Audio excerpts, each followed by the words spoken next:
So if you're doing your RAD Intermediate Foundation, you'll be asked to do a free enchaînement in your exam. This comes between your Allegro 2 and your Allegro 3, and it's just where the examiner tests your vocabulary. It's split into two parts, so you've got your focal steps and then you've got your linking steps. So for your focal steps, this will include your jetés, assemblées and ci-saune, and among those you'll have a few variants like devant, derrière, dessus or dessous. Then for your linking steps, you'll have pas de bourrées, again devant or derrière, dessus or dessous. You'll have changement, relevés, glissades, ton levé, petit assemblé, and coupé chassé pas de bourrée. And how it works is that during your exam, your examiner will read out a combination of steps using the words that you've learnt from your focal steps and then some of your linking steps. And you will need to work out how that will translate into dance. So for example, if I were to ask for a glissade devant, ci-saune dessus, pas de bourrée, derrière, in your mind you should be thinking what the feet are doing to demonstrate those three steps. So we're going to go through all of your focal steps. You need to know these the most because these are the ones that will definitely be included. And then you need to have a strong idea of your linking steps.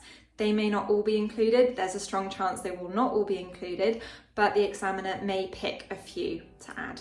So starting off with our focal steps, we're going to look at jeté, ordinaire, devant. Your front leg will brush outwards so that your back leg can finish in a coupé devant. So I start with my left leg front and I finish with my right leg front in a coupé devant. For a jeté ordinaire derrière, we're going to do the reverse. The back leg will brush to the side and you'll switch so the other leg finishes in a coupé derrière. For an assemblée devant, you'll start with your front leg and it will finish front. For your assemblée derrière, you'll start with your back leg and it will finish behind. For an assemblée dessous, meaning over, you'll begin with your back leg and you'll close front. So if I started with my left leg front, I would brush my right leg, so my back leg, out to the side. They would join together in the air and my right leg would finish front. For an assemblée dessous, meaning under, you'll begin with your front leg and close behind. For a ci-saune fermé de côté devant, you travel to the side and it's your front leg that lifts higher and closes front, so there's no change. As you lift this front leg, you're traveling towards the back leg. So if you have your left leg front, you'll travel to the right.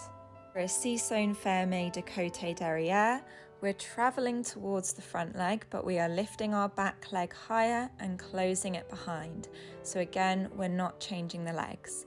If I had my left leg front, I would travel to the left, but lift my right leg higher. For a ci-saune fermé de côté dessous, meaning over, it's the back leg that finishes front as we travel towards the original front leg. So if I start with my left leg front, I travel to the left and it's my right leg that finishes front. For a ci-saune fermé de côté dessous, meaning under, it's the front leg that finishes behind. So if I start with my left leg front, I'll be traveling to the right, but the left leg will go up to the side and it will close behind.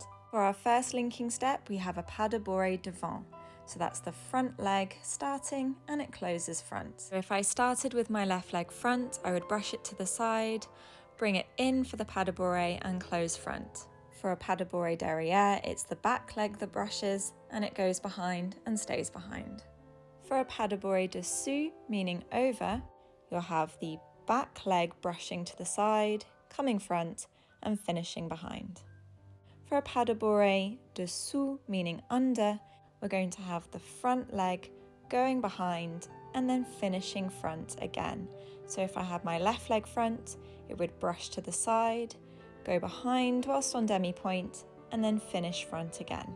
Enchainement is where we jump and we change the feet. So if you start with your left leg front, you'll jump in the air and finish with it behind.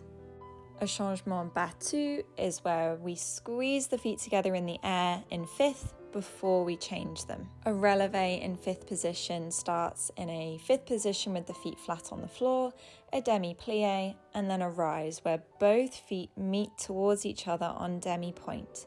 A glissade devant is where we brush the front foot first, and it stays front, so there's no change. A glissade derrière is where we brush the back foot first, and it stays behind, so again no change. A glissade dessous, meaning over, starts with the back leg brushing to the side and it closes front. Whereas a glissade dessous, meaning under, means we brush the front leg out and it closes behind. A ton levé is a jump on one leg. A petit assemblé devant starts in a fondu with the foot in coup de pied devant. We jump so the feet join together in the air and land in 5th.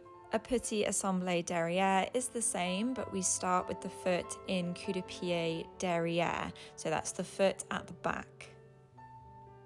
A coupé chassé pas de bourrée changes directions, so you'll start croisé.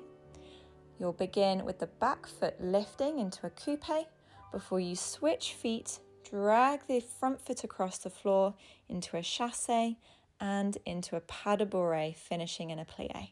So that's a quick summary of your Intermediate Foundation free enchaînement vocabulary. I hope you found it helpful. If you would like to watch this video here, we'll go through the Intermediate Foundation syllabus, and good luck with your exam.